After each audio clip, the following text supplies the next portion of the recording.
You are listening to the VCast.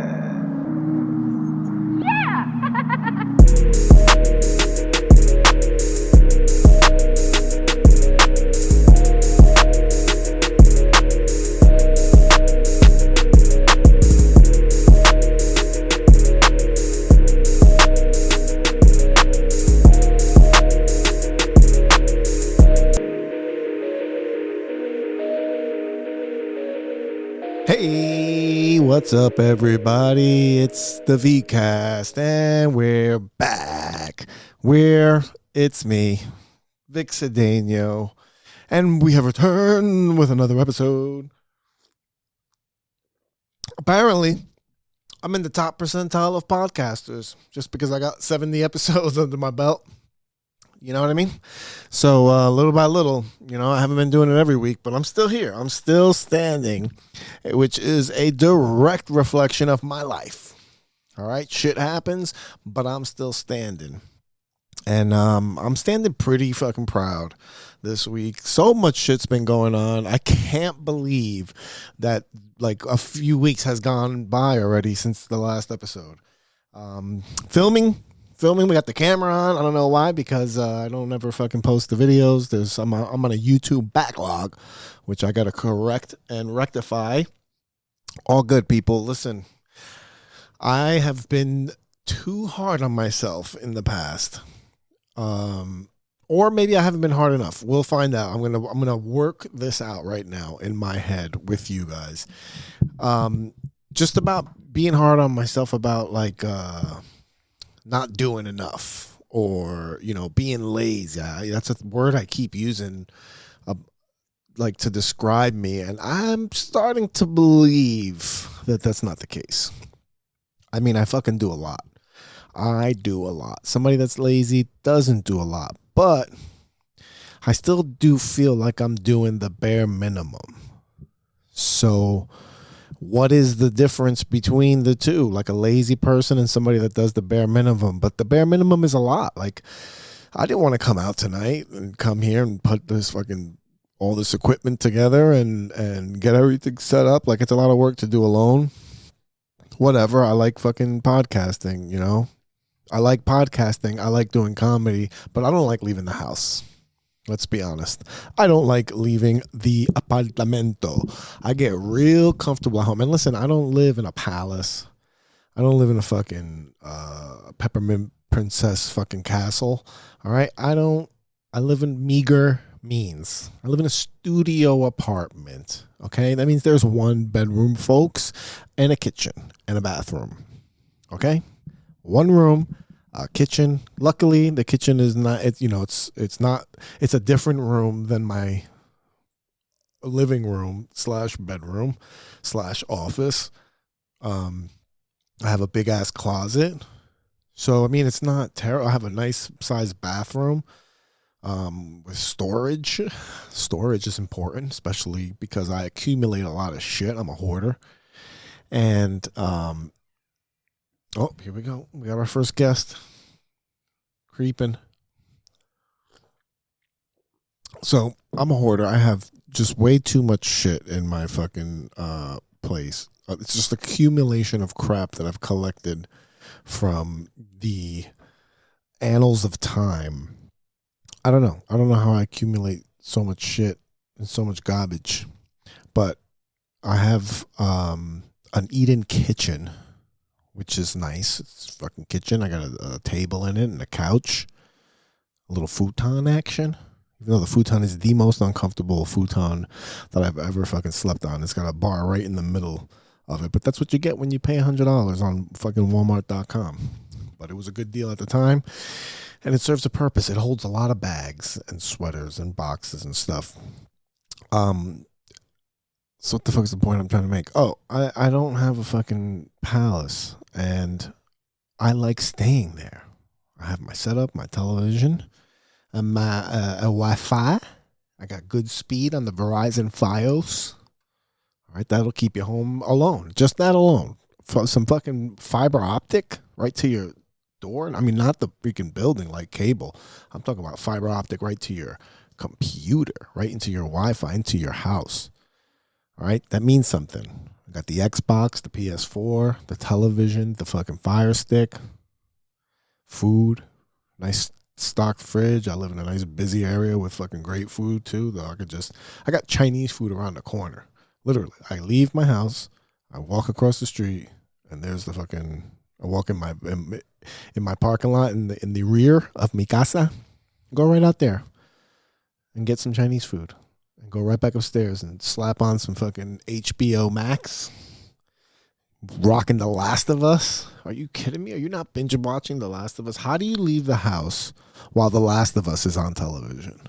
With shows like The Last of Us that exist. All right, movies.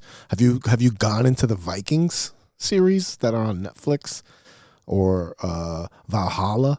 Or what's the other fucking one? That was the best one with fucking Uhtred, which I'm rocking this shirt today, of Bebenberg. All right? What is it? Valhalla, and then there's The Last Kingdom. I think that's the name of it, The Last Kingdom. It's fucking crazy. I don't want to leave the house, but I do. All right? That's why I like having my Tuesday show. All right? Because I tell you what, I have such a good time there. I get better as a comic, I believe, just by getting up there and navigating those choppy waters. All right, if you're a captain of a fucking ship and you're trying to become a better captain and you're constantly just sailing in nice calm seas, you're never really going to learn anything. You're not going to learn anything about yourself and who you are and how you deal with situations and how to deal with situations unless you're in the muck of it. Well, my Tuesday night open mic at Nikki's Bar and Grill in Little Ferry, New Jersey is the fucking muck of it. Okay? Most of these open mics in bars, most of these bar shows, you're usually surprising people. They don't know that there's comedy. Not everybody is a great comic, and we're not all having consistently great nights. So it's a roller coaster. But these are the things that make you better if you do them consistently. Now, I am hard on myself about being lazy because, like, on Tuesday, I go to Nikki's. And I make that trip, and I get in the car, and I'm committed. I have to go because without me there is no show because Nikki's not going to let anybody else do it, and a lot of people go, and like a lot of people depend on it. So it's a responsibility to me. So I can do that. I can go to work every single day, early as fuck in the morning, especially after doing a night of fucking comedy like this last week's 5-year anniversary here at the Dojo of Comedy, which I'm going to get into in a little bit. That's going to be another fucking... But like for myself, I'm doing things like in the 5 years that I've been doing comedy, celebrating comedy 5 years this month. In the 5 years that I've been doing comedy, I've gotten pretty good at it, and I've made some pretty good connections, and I feel like I'm in the mix of things. All right, now, could I be doing more? Yes, I can be. Does it make me lazy that I'm not doing more? I don't know. I don't think lazy's the word. Not when you're doing work. Am I driven? That's another question, Am I, what's the word? Like, God, I don't want to, not motivated, but am I putting everything into it? Like, am I giving it my all? No, I'm not. If I'm being quite honest, I don't fucking write that much. I don't, like I said, I'm not out every night. So Tuesday I'll go to fucking Nikki's, but Wednesday I'm home again, and it's like the biggest celebration. I'm getting into this because I've just been thinking about, I need to do more things. I'm trying to get involved in more things, and that's the only way that more is going to come to me is by doing more. It's like obvious fucking math. So these are just things I'm weighing in my head. But March, I'm going to lay off the boozy. That's why I've got this nice Modelo draft here at Tiff's Bar and Grill downstairs. Tap is always cold, always delicious. And so I'm going to lay off the boozies for next month. I'm gonna lay off take a nice little break because quite frankly, I'm getting a little sick, a little chesty action. Whenever I smoke too heavy, I have to fucking take a break because I start getting this like lining. I was reading about it online. There's like a mucus that builds up, some mucus lining in your chest from heavy marijuana use. And what happens is that makes you start gagging and like throwing up. And I start throwing up like this bile shit in the morning. It's like shooting, like when I cough that up, I'm like, somebody just shot a load in my mouth. Like God just shot a load right in my mouth. And then I got to spit it up and it makes me want to puke every single time. I do not know how anybody does this. I do not know how you take loads in the mouth and don't throw up. Because if I gag and I get bile, now I've felt my own come before, and it kind of feels right like a fucking loogie. Like if you spit in your hand and feel it. Oh my God!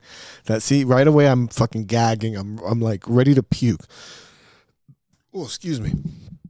I don't know how people take loads in the fucking mouth. It's just, God bless you. God bless you. Because it's definitely the better way to fucking get the load out, in my opinion. For me, I'd much rather shoot a load directly in your boca than to like do the pinch and clip thing. I don't know if you guys know this. I'm uncircumcised. So when I bust the fucking jackpot, all right, when I fucking sound the organ, I pinch. I can pinch, get up, walk over to the toilet, and bloop, and drop it all in. Now, that doesn't leave much for the imagination when it comes to like, come in my face. Like, if a girl's like, come in my face, I'm like, all right, you got to get really low though, and it's going to be not like a kind of shot. This is going to be more like a fucking splatter. All right, I'm just going to fucking, it's like dropping a fucking water balloon out of an apartment window. That's how it's going to hit your fucking face. All right. That's how it's going to splatter on your fucking head. All right. Don't, tilt your head far back because you don't want this in your hair. All right. You need some fucking forehead action. And quite frankly, I think my fucking load smells bad. I think I need to eat some pineapples or some shit. I don't know. Maybe there is something to the fucking whole circumcision thing, but I am still firmly against it. All right, that is assault. That is murder. That is fucking butchery. All right, if you've clipped your dick, I feel sorry for you. All right, I truly do. If you are circumcised, listen to me very carefully. All right, because the whole world has it fucked up. We're like, it's clean. No. If you're circumcised, I pity you because you don't know what a real orgasm feels like. You just don't. You've chopped off tens of thousands of nerves off the tip of your fucking cock. Don't tell me you know what a fucking orgasm feels like. Don't tell me you know what pussy feels like. All right, you're going in there with a fucking shaved knuckle with no fucking senses on it. That's what you feel like. All right, if you stick your fucking knuckle in a pussy, that's probably the same sensation that your dick feels. But I have no idea what you're doing with that thing. All right. Everybody thinks it's so much more aesthetically pleasing. Fuck out of here. All right. Everybody knows you look better with a beanie on. Everybody looks better with a beanie on. All right. Beanie's the fucking fashionable thing. Why? Why are people in magazines with beanies on? Because people like heads covered. All right. Unless you're fucking rocking juicy locks like this. This is an uncircumcised head. If I had my head shaved, then I look like a shaved penis. But other than that, if you've got hair on your head's uncircumcised. Your head's uncircumcised. Plain and simple. It's the better option. If you're having a child, don't mutilate them. Don't mutilate your baby. After Crystalia you, don't mutilate your baby. Don't do it. All right. People are like, well, you leave them risk to infection. Wash your kid. You know how you don't get infected with an uncircumcised penis? Wash. You wash it. You know how you get infected? You cut the fucking tip off. All right. And then some people You're getting get infected. How many moils have hepatitis? I wonder if this is a fucking. Has anybody done the study? No. Will they let you? All right. Let's talk about it.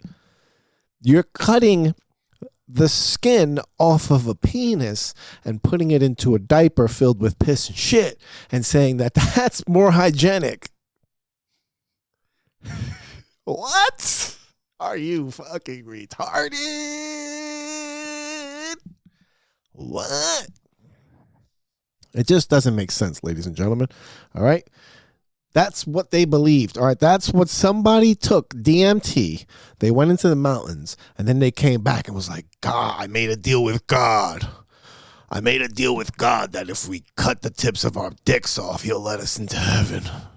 We got to do it when we're young, though. I can't do it now. We got to do it to the babies. They'll never remember. The babies will never remember. God told me that we must cut the tips of our dicks off in order to get into heaven. That seems like a pretty steep price to pay. All right, my God's so chill. My God's like, dude, your dick rocks the way I made it. All right, get in there. Oh my God, get in there with that thing. Oh, that's an extra little inch. It's an extra little inch. You get up top. No, I'm just kidding. It's not really an extra inch because it rolls back once you put it in. Unless you're in some like really big pussy, then you might be able to get that thing in full. But usually it rolls back as it goes in, and it does that in and out motion. So there's like 2 levels of friction. Of course, it's the better orgasm. There's 2 levels of friction. There's my skin rubbing back and forth on my dick, and then your skin rubbing back and forth on my skin that's rubbing back and forth. I don't understand how anybody has any different argument. All right? Catch me outside with that. There's no way. There's no way that that cutting the top of your dick off is any good. So I don't know how I got to this point, but we're here. And it's been a fantastic week. Speaking of surgeries, my daughter just had eye surgery to fix her little lazy eye. She had a fucking lazy eye. I mean, man, when you're a dad and you have you're a daughter dad, like that is the most precious thing in the world. And I just couldn't see any flaws in her.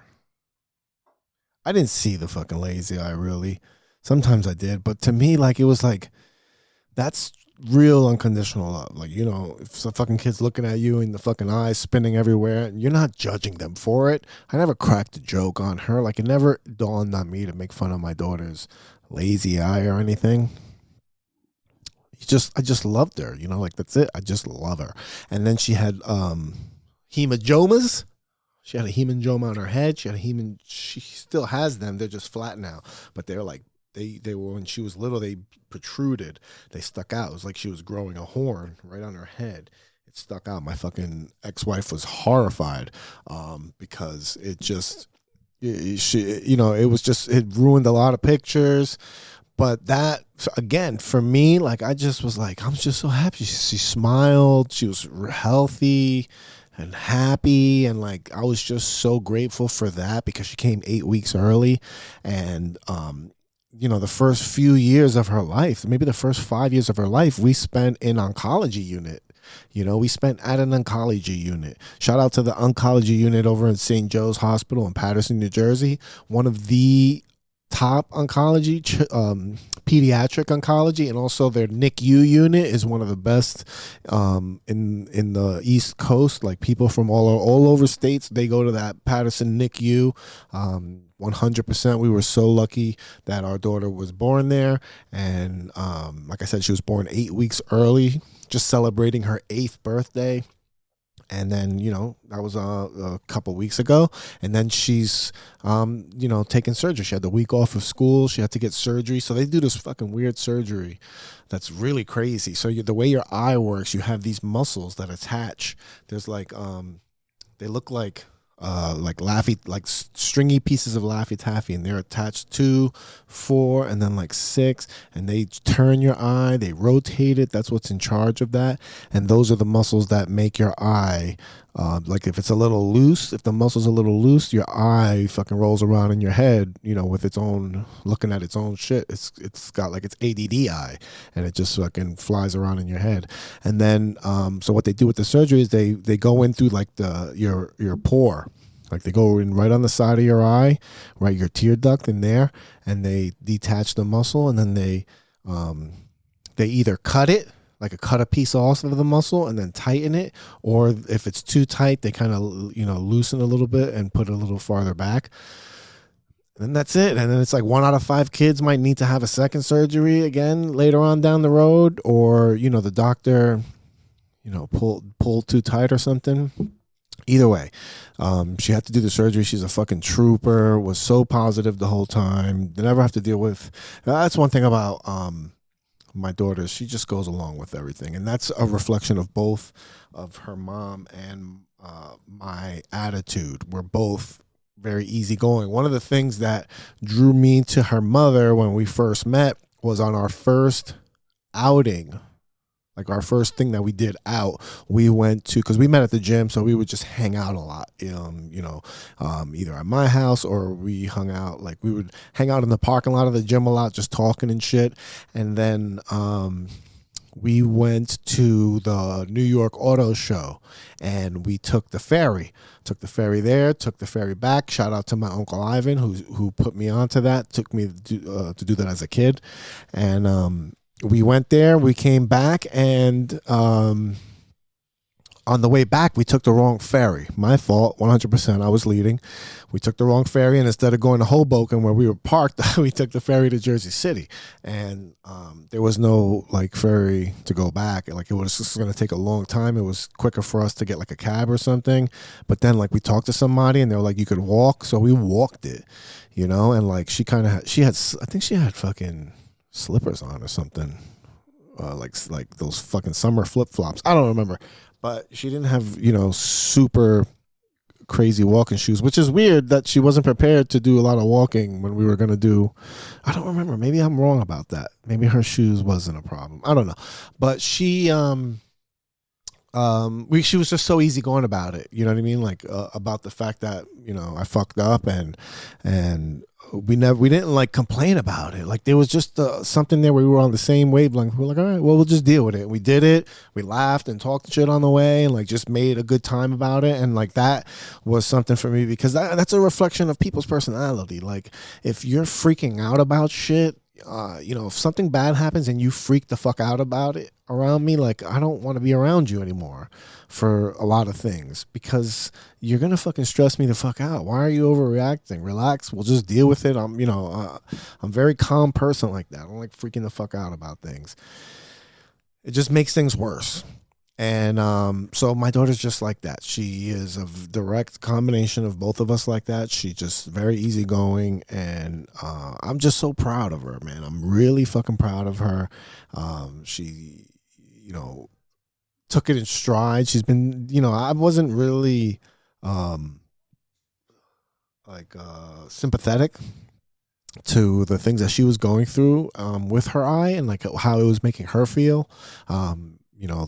Thank goodness that her mother was in tune to that, how she was feeling about the way people were talking to her about her eye. Like the kids are fucking mean, even when they don't mean to be mean. They're just super direct. You know what I mean? So kids will be like, hey man, what the fuck's wrong with your eye? Kids will be like, hey, what's up with your eye?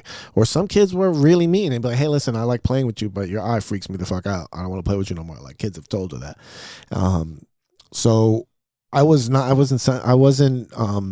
sensitive to that, and thankfully I was able to trust her mother, the trust that we have, the way we're co-parenting her, and how we're still a team and stuff has made this whole process super easy, getting divorced and stuff. Let me tell you something, guys. I've had the easiest divorce probably anybody's ever had, in terms of how amicable we are, how friendly we are, how all of the decisions we've made it very easily. Even we haven't fucking argued about a goddamn thing, splitting anything.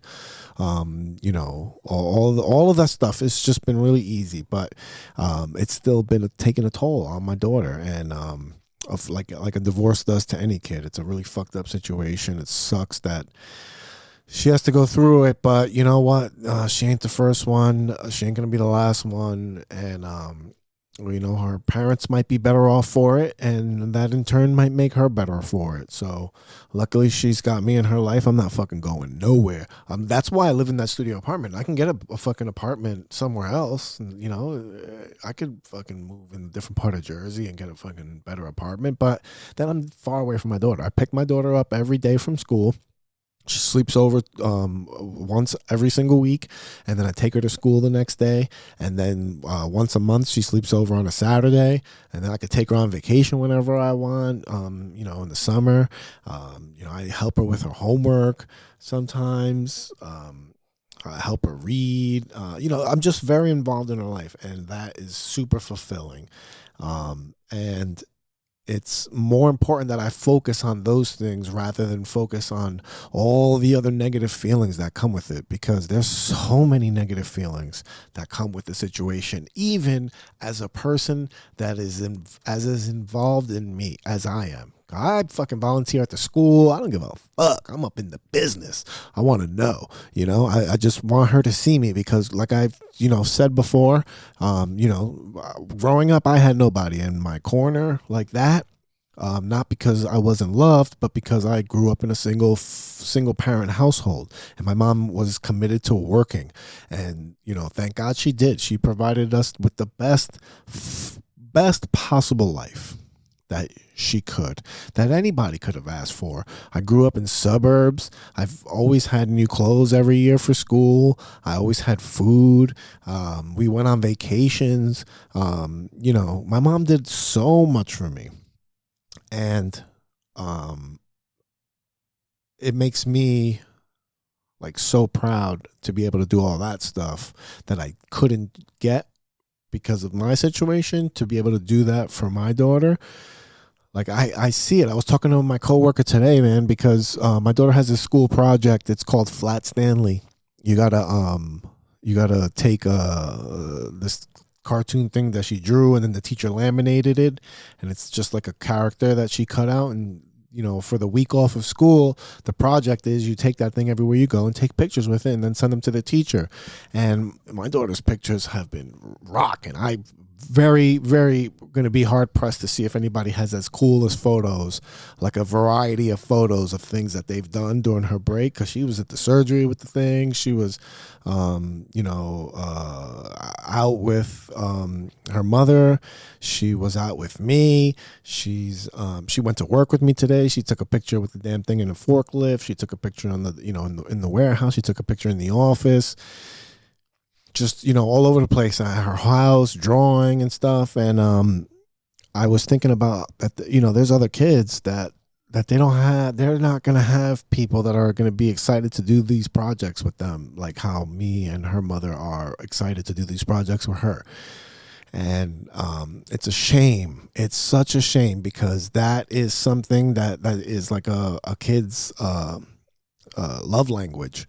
Right, a kid's love language is the time that you spend with them, and the effort that you put into enjoying things that they like and trying to do those things. And a lot of the times I see myself like I'm very selfish with my time, and I feel myself, when I am being selfish with my time, I feel myself feeling guilty, and I'm like, I don't know how much of this time I have left. So then I start spending, time with her, doing extra things, and that shit is so fulfilling. And all this time that you have with them, it's like it's gone so fast, dude. She's already 8 years old.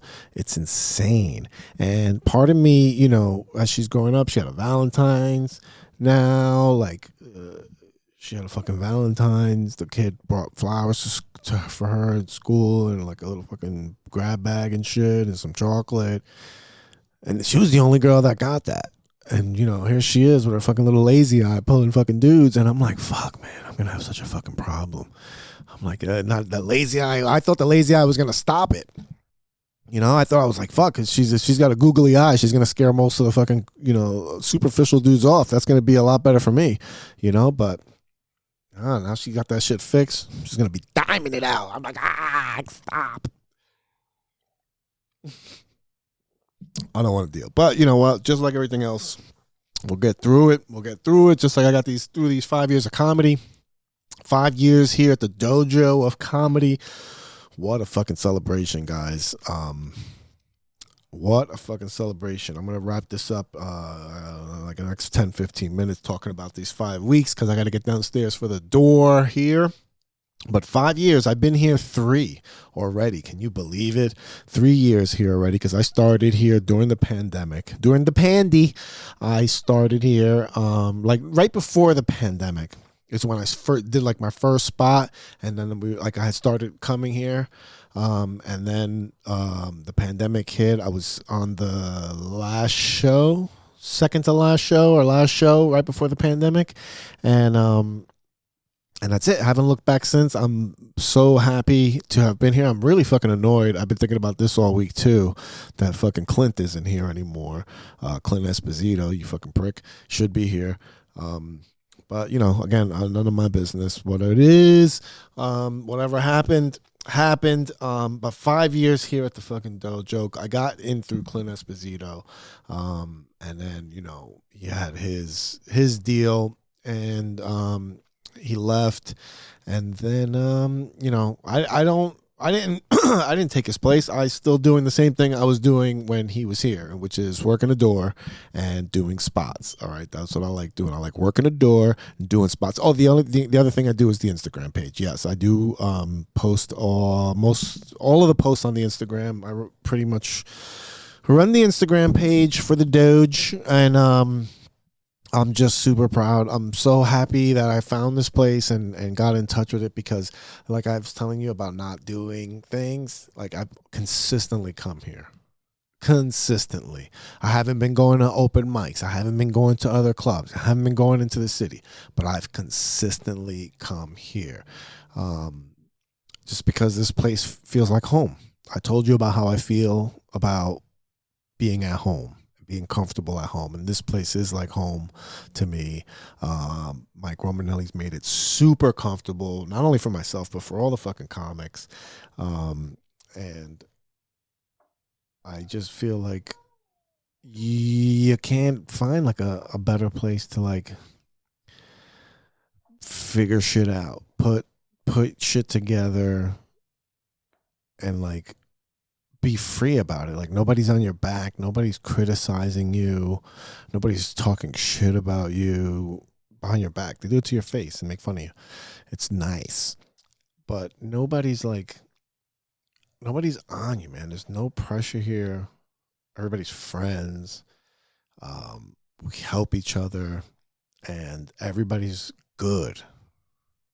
You know what I mean? Like people are good, and not just comedy, but like as people, like that's fucking important. Everybody here's like good fucking people, and that's why this fucking shit works. It's it's been 5 fucking years, man. So many people have come through here, and like we got so lucky that the fucking world got shut down for a pandemic. Like we're so happy about it. We're so happy about the pandy, fucking, because we did shows throughout the entire pandemic. I wish we would have fucking recorded. I wish we would have had had a camera going. Like it would have been real nice because we would have been able to document all the fucking shit that like we went through. Just dealing with fucking people, the city and everything, and at first being scared, and then like slowly as we all got like a hang of it, we were like, oh, you guys are all full of shit,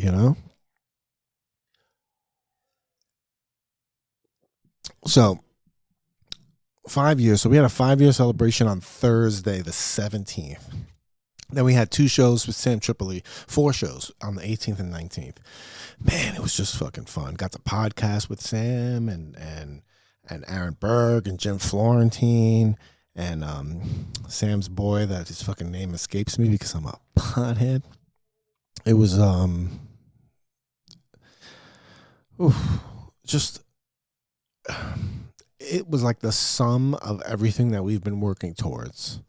Like everything, all the times that me and Mike were like, man, it's gonna be so cool when this place is like really going. That, you know, you're gonna be walking around in the hallway, and you're gonna, Florentine's there, Voss is here, and like, and like people are going to be, down in the show, and then they're just going to pop up here for the podcast because we're podcasting during the show. So then people will pop up here and record and that's exactly what it was like. It was everything we've been dreaming about. And now it's like more keeps going. One thing we haven't posted about because try to keep it on the low, but I don't know. I got fucking so gassed up about Joe Rogan following the Dojo of Comedy. I woke up one morning and opened my phone and I saw the fucking the verified check, the verified blue check, and the name Joe Rogan, and he had followed the fucking Dojo of Comedy page, and I was the one that saw it, and I was like, oh shit! I screenshotted it so fast and sent it to Mike. And Mike's like, what's this? He's like, are you joking? I was like, no, bro. That's fucking, we're getting noticed, man. We're getting noticed. People are talking. Maybe it has something to do with Joe starting his own club, the fucking Mothership of Comedy down in Austin. I posted it today. I'm going to say it here on the podcast. I will perform at that club, the Mothership of Comedy. I will perform at that club. I will perform there before I perform at the Comedy Store. Okay? Just because, man. Just because. I'm dying to go to Austin. I keep talking about it. I'm like trying to get a group together, and you know what? I'm just gonna fucking go by myself and see what I can do. I can go whenever the fuck I want. Unfortunately I have it like that. I'm gonna fucking go. I'm gonna do it. Coming up soon because I gotta take some time off anyway. So I'm gonna take like a Thursday, Friday. I'm gonna fly Wednesday night. I'm gonna stay Thursday, Friday, Saturday, and fly back on Sunday, bro. I'm gonna fucking do it. I'm gonna do it in a couple weeks. I'm gonna find out. See when Gina Hyena is gonna go down there. I'm gonna bug her about it. Next time she goes to Austin, I'm coming with. Just wanna, bro. I'm sure I'll probably get a spot or two, just by chance. I don't even care, dude. I really don't even care. I just want to go. I'm like a fucking tourist. Of course I want to go and get up. I'm scared though. That's why I'm like, I don't care if I get a spot because I'm scared. That's how I am here. When I get scared, like Mike told me before, he's like, how much time do you want to do tonight? And I'm like, all right, I could say a half hour. I could have said a half hour and just see what he said.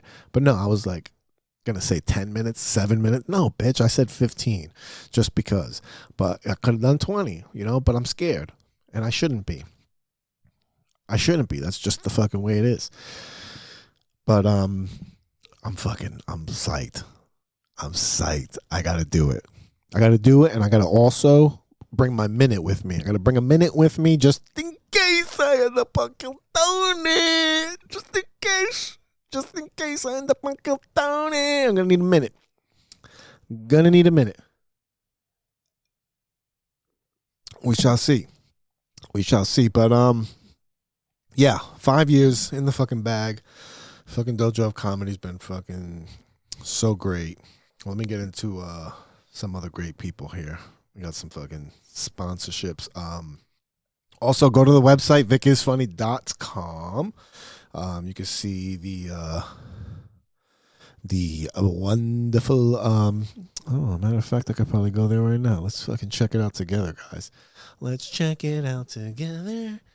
Use DuckDuckGo if you're gonna search the web. There it is. Vic is Funny. Bam.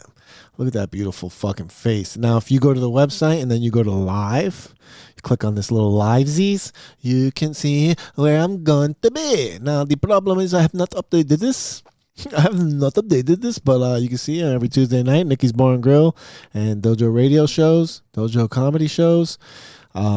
Yeah, go onto the website and you can see if you want to see where I'm going to be at. Coming up March 1st, I'll be in the Celtic Corner, the Celtic Corner in Hawthorne, New Jersey.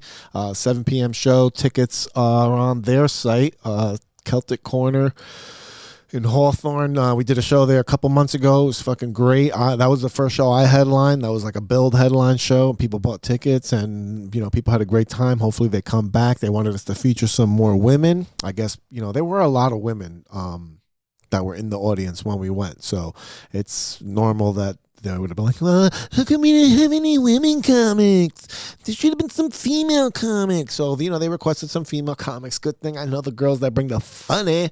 We got Roro Antonuccio and Aaron Wahlberg are coming through. Franco Danger was going to headline, but he double booked me. He was so apologetic. I love Franco, man. But it's, it is what it is. We're fucking comics, bro. I'm not going to hold you to some fucking, I said, how could you do this to me, bro? Huh? I thought we were friends. No, do you, bro? He's got a show here at the fucking dojo. Come check it out. That's a tag team comedy. It's a special, show. It's him and Sean Donnelly's creation. That's their deal. And, it's a great fucking concept, both of them. And it's like, I don't want to fucking butcher their shit. But, they're going to be here on March 1st. But I will be in Hawthorne. And that's all I got coming up right now. I got to fucking get out there and start getting some more bookings, open myself up to some shit. But yeah. Let's hit these sponsors. You know who they are. We got the 18 pool tables. 18 pool tables, baby. New NJNYpooltables.com. NJNYpooltables. Oh my God, I fucking butchered that. How do I butcher that? Oh my God. Ha.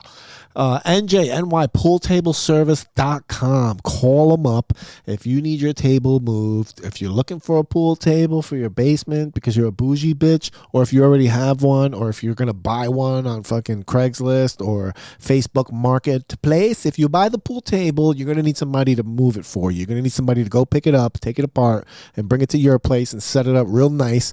Maybe even change the felt while you have it off. Do you need the bumpers fixed? They'll do that too. They replace that. Moving a pool table doesn't have to be a hassle, man. Protect your investment. Let the 18 pool table movers secure your billiard table. All right. They got vans with fucking straps in them. All right. This shit will be safe. Call today for your free assessment. All that good shit they got. All right. Other sponsor, Empire Sewer and Water, Empire Sewer and Water NJ.com. Call for emergency service 973-910-8388. All right, they offer commercial services and residential services. They do the sewer and drain cleaning, hydrojetting, video camera inspections, sewer line replacements, water restorations, cesspools. All right, you got a business that needs help? They got sewer and drain cleaning for commercials, hydrojetting, video camera inspection, grease traps, water restoration, cesspools, all commercial services. Call up Empire, go on their website, click the link, you get a free estimate. All right, they'll come through and clean your shit up, literally. That's their fucking motto. All right. Combat Fitness Club, Ridgefield Park, New Jersey, baby. 186 Main Street in Ridgefield Park, New Jersey. They are on Instagram, combat_fitness_club. They're a boxing studio with a boxing fitness gym, personal one-on-one training, small group boxing sessions, cardio kickboxing and all that good shit. No, not cardio kickboxing, cardio boxing. All right, punch you in your fucking mouth. All right, pro debut April 1st. Dane Guerrero making his pro debut. He is the owner of Combat Fitness Club, and my boy Dane Guerrero making his pro debut April 1st in Paramus, New Jersey. He's gonna fucking knock somebody out, and I'm gonna definitely be at that fight. Support him and Combat Fitness Club. Call him up, get your free session on me Tell them Vic sent you, and you get your free training session, and then buy a clip, get in shape, stop being a bitch. All right? Just stop being a bitch.